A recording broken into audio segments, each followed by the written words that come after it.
Peace be with you. Peace be with you. TC, Spiritual Shepherd. We're going to be jumping straight into this. Like I said, I'm bringing forth new type of content, newer type of content, a renewal energy. It is a new year. But also, too, I also want to just quickly say that the new year is actually in March 21st. The new year is spring forward, springing forward. What? Springing forward to what? A new year. A new year. We're springing forward to a new year. It's not in the dead of winter. It's not into the the quarter four. We just entered Q4, technically based in nature, and they're saying it's Q1. See, and what is that doing? That and people say that doesn't really matter. It really does matter. It really does matter, because when you know what the spirituality, and I don't want to trip you guys out, but when the spirit of winter versus the spirit of spring, those are two different spirits, bro.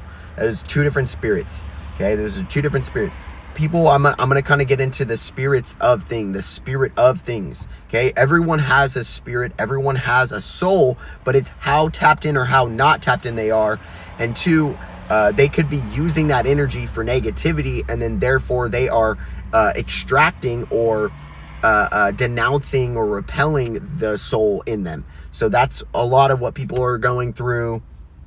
And then there's some who are actually reclaiming old pieces of themselves.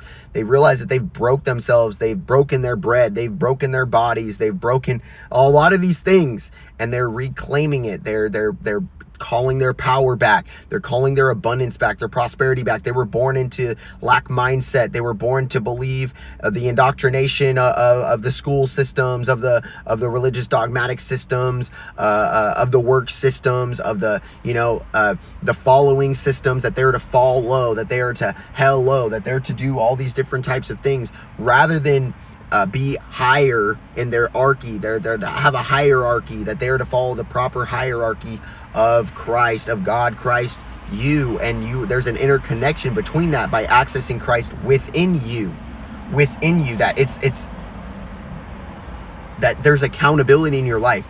Do you see that he's a scapegoat if he's outside of you, and you always need to beg for him to do? Like I said, I've already done a video on this recently, that if you always have to seek externally from you, you will always have to seek externally from you, because you're implying that there is no sufficiency of you.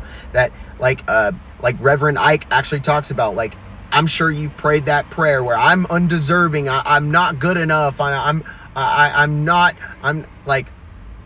gonna be honest, I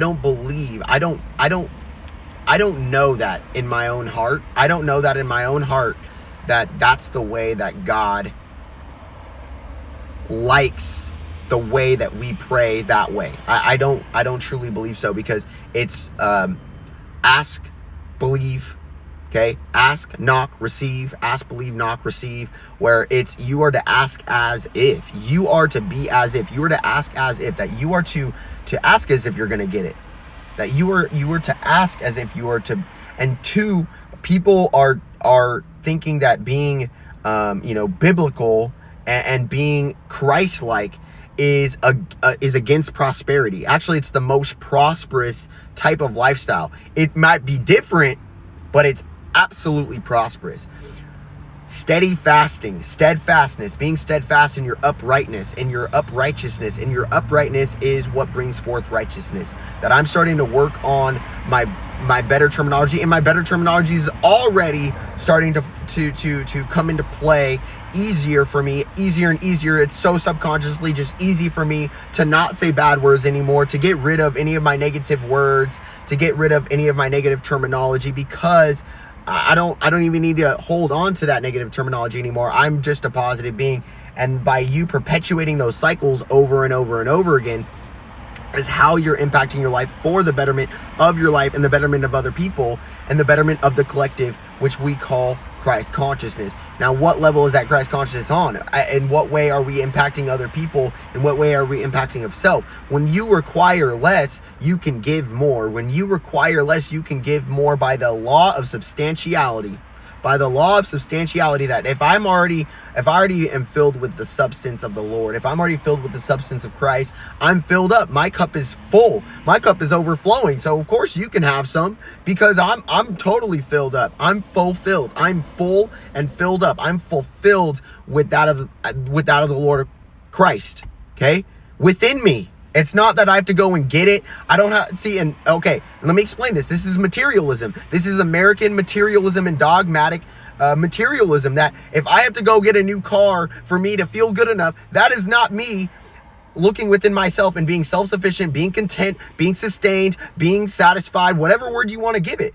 There's no such thing as contentment in that. You would have to go outside of yourself all of the time to finally be maybe good enough, but then eventually it would still not be good enough. And how many of you guys are in that perpetual cycle, or have experienced that perpetual cycle, or know someone who's ever experienced that perpetual cycle? Plenty of people.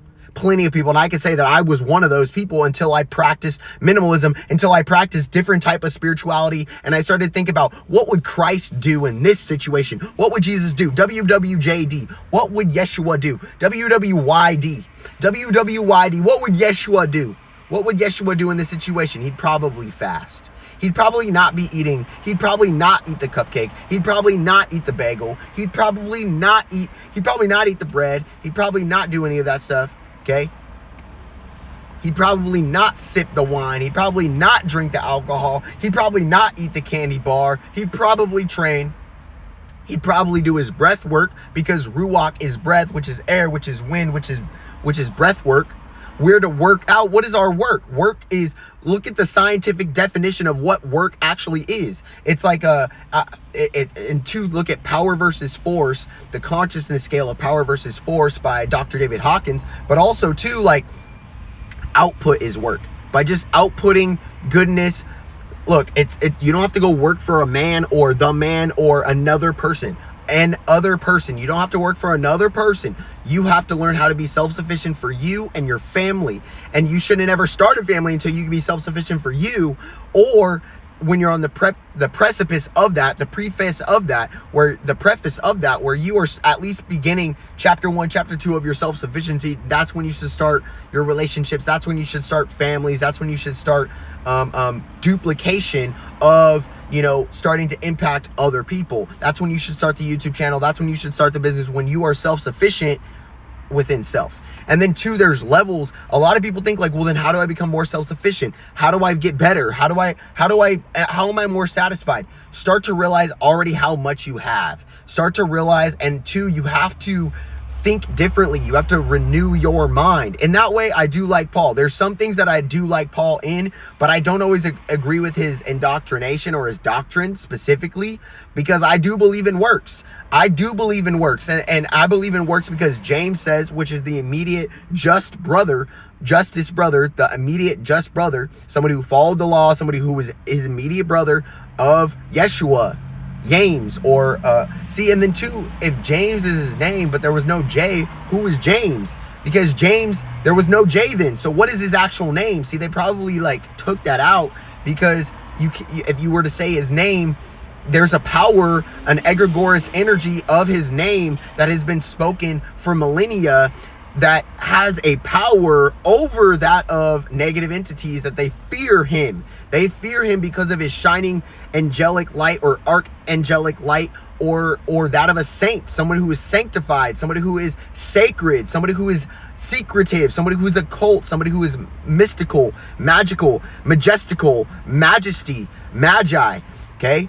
Wise, somebody who is wise, or a wise in wisdom comes from wealth. Somebody who, if you look at wealth, and you look at the word of wealth, a lot of people who there's something known as wise. Check out Out of Time, or it's the one with Justin Timberlake. In Time. That's what not Out of Time. In Time. Check out In Time, and how there's 13 figures of time, and you're ultimately, time is what you're spending. So when you go to the Matrix and you're going to go work and you're not getting money. What you're doing is you're getting time. And how much time are you getting? And so when you actually start to, when you go spend $100 at JCPenney or Macy's or whatever, when you go spend $100 there, if you work $100 an hour, you actually spent an hour. Yeah, that's what you did. You spent an hour. You didn't spend $100. You spent an hour at JCPenney because that's ultimately what's cultivated. All right. Peace be with you. Still bringing the wealth, still bringing the value, still bringing the abundance. If you guys have any questions, feel free to reach out below and schedule a call with me.